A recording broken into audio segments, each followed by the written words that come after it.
Teman-teman masih ingat apa itu zikir? Amalan yang menjadikan kita ingat kepada Allah. Sekarang gini, poinnya ingat Allah. Jadi istighfar bagian dari zikir. Jadi saat istighfar pun fungsi zikirnya pakai istighfar dengan ingat Allah. Ini bukan cuma diucapkan di lisan. Astagfirullah, astagfirullah. Jangankan antum, beo pun bisa. Ajarin beo antum di rumah. Astagfirullah, astagfirullah, astagfirullah, astagfirullah, astagfirullah, astagfirullah. Bisa. Anak antum ajarin. Astagfirullah, astagfirullah, astagfirullah. Jangankan habis sholat, ada anak mau disuntik istighfar. Astagfirullahaladzim ya Allah, astagfirullahaladzim ya Allah. Ampuni aku ya Allah. Buka YouTube, ada. Ya. Jadi anak-anak tuh unik pokoknya. Apa yang diajarin, itu yang dia tangkap. Diajarin tayo, dia sebut tayo. Oh tayo, oh tayo. Nih, Rambokar, Poli, Embers, macam-macam. Ya. Jadi, luar biasa. Kembali ke sini. Jadi kalau kita ingin bacakan ini, maka fungsi zikirnya pakai ingat Allah. Nah, kalau kita ingin gunakan istighfar dengan mengingat Allah, bagaimana cara Allah meminta kita membaca istighfar itu? Itu yang kita keluarkan. Di Quran surah keempat An-Nisa ayat 17 sampai 18. Quran surah 4 ayat 17 sampai 18. Ini caranya. Kalau ini nggak dipakai, jangan harap mendapatkan apa yang tadi diinginkan. Innamat taubatu 'ala Allahi lilladzina ya'maluna su'an bijahalatin thumma yatubuna min qarib. Sungguh taubat yang hanya diterima oleh Allah itu. Jadi di sini ternyata berzikir dengan istighfar disandingkan dengan kalimat taubat. Tadi masih ingat nggak? Istighfar itu kan meminta apa? Ampunan. Kalau minta ampun lawannya berarti punya apa? Salah, punya dosa kan? Baik. Dosa itu perbuatan baik atau buruk? Buruk. Buruk itu bahasa Arabnya su. Su itu buruk. Ya. Innamat taubatu 'ala Allah lilladzina ya'maluna su'an. Sungguh ada orang pernah berbuat dosa, su, perbuatan buruk. Kita ingin itu dihilangkan. Maka cara menghilangkan perbuatan dosa su tadi dengan berzikir. Ternyata zikirnya oleh Al-Quran disebut taubat namanya. Ini istighfar itu taubat. Dosa perbuatan salah. Kalau ingin digugurkan, minta ampun. Minta ampun bahasa Arabnya istighfar. Ketika akan minta ampun bahasa Qurannya disebut taubat. Apa itu taubat? Kembali kepada jalan yang benar. Bagaimana caranya? 3. 1, mengakui kesalahan yang dilakukan dalam bertobat itu. Jadi kalau sedang istighfar, sambil diingat dosanya apa. Jadi bukan cuma disebutkan di lisan astagfirullah, tapi dosanya nggak kebayang. Catat dulu, inventarisir dulu. Misal, Anda ingin istighfarnya dosa mata, ingat apa yang salah dengan mata. Pernah menatap tajam pada pasangan Anda? Pernah menatap tajam pada anak-anak Anda walaupun mereka tanpa salah? Kalau ada anak di bawah balik berbuat salah, jangan langsung dimarahi. Mungkin perilaku bapak ibunya yang salah. Kalau anak Anda sulit ke masjid, jangan dibentak. Mungkin dia melihat bapaknya yang dulu nggak pernah ke masjid. Anak itu cuma mengoleksi apa yang dia lihat, apa yang dia dengar. Jadi kalau dia berbuat keliru, jangan disalahkan dulu.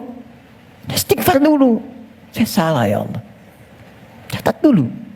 Jadi ketika Anda ingin Rabbana zalamna anfusana, anfus diri kita, anfus dari ujung kepala sampai ujung kaki. Apa yang salah di mata? Apa yang salah di lisan? Ingat ibu Anda, ayah Anda. Mungkin pekerjaan yang sulit itu bukan karena Anda kurang hebat, belum selesai dengan orang tua. Ada yang salah. Anda kebayang nggak? Anak muslim, ibu belum muslim, bapak masih non muslim, masih diminta oleh Quran berbuat baik pada orang tuanya. Jadi kalaupun ada anak masuk Islam, bapak ibunya belum, itu masih diminta oleh Allah dalam urusan dunia, sayangi mereka. Dapat pekerjaan, dapat gaji, bagi mereka. Kirim makanan, kirim hadiah. Sakit, beri, carikan rumah sakit terbaik. Berikan pelayanan yang paling bagus, even mereka non muslim. Dan minta dalam keheningan malam supaya diberi hidayah. Minta. Sekarang yang non muslim saja diminta kita berbuat baik, apalagi yang muslim. Sana berkata, mama sih, papa. Mungkin itu yang yang menghambat pekerjaan itu belum berlangsung sempurna. Dengan pasangan hidup, suami ke istri, istri ke suami, ke anak, ke tetangga, itu aja dulu. Jadi begitu Anda datang istighfar, astagfirullahaladzim, ingat-ingat dosanya apa. Ingat-ingat. Itu poinnya. Jadi satu itu dulu, ditaubat mengakui kesalahan. Yang kedua menyesal. Nyesal. Kenapa saya mesti melakukan itu? Biasanya gini, biasanya kalau kita sedang nggak stabil terus marah, hati kita tuh berkata, padahal tadi nggak harus marah gitu. Kenapa saya harus seperti itu? Itu lawamah namanya. Kenapa saya harus bentak anak saya? Kenapa saya harus bentak istri saya? Kenapa harus bersikap begitu pada pasangan saya, pada suami saya? Setelah itu Anda akan merasa salah. Ya Allah, salah saya.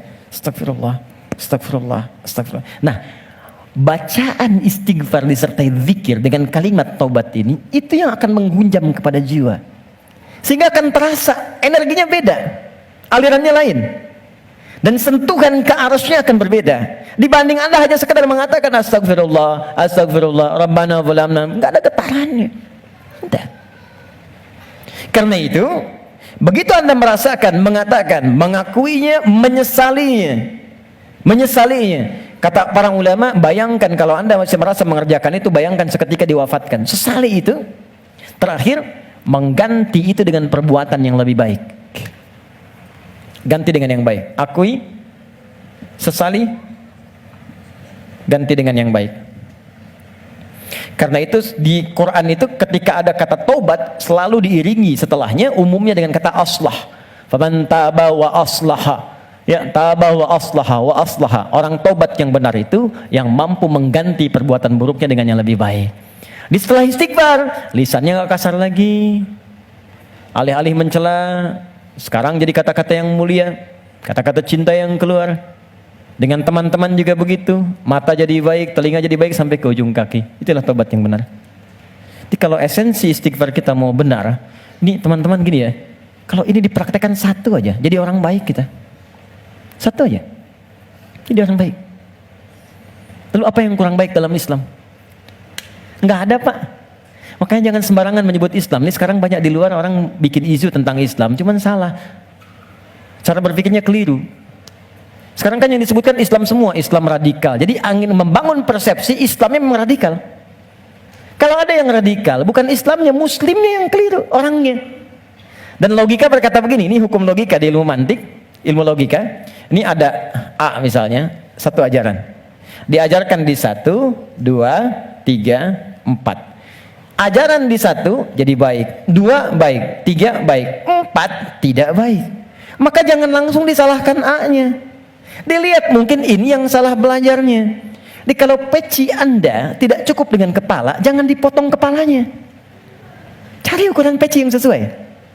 Ini poinnya. Nah sekarang ini banyak sekali orang yang salah belajar tentang Islam, sehingga keluar perilaku yang tidak baik, yang disalahkan Islamnya. Celakanya dibangun opini dengan kalimat Islamnya. ISIS misalnya, ISIS itu kan disebutkan Islamnya, Islamis, sehingga seakan-akan Islamnya buruk.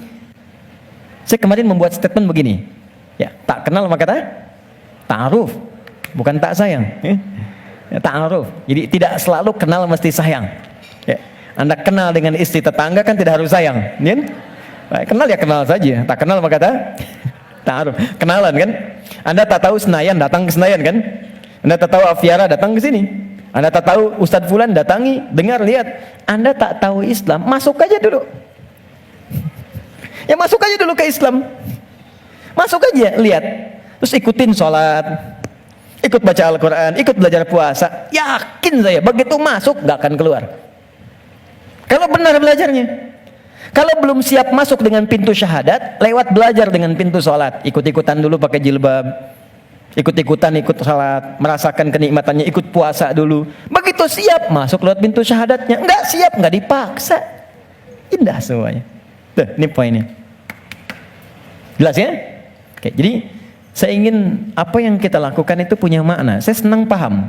Saya tidak senang hafalan. Anda menghafal tapi nggak ngerti itu. Sama dengan sindiran Al-Quran. Banyak orang sekarang sholat menghafal tapi nggak paham yang dibaca. Coba jujur, saya sering katakan kalimat ini. Dari sekian ribu kita ruku dan sujud, sekian kali sholat, berapa persen yang kita pahami dari semua bacaan sholat itu? Jadi bagaimana bisa khusyuk kalau nggak ngerti yang diungkapkan?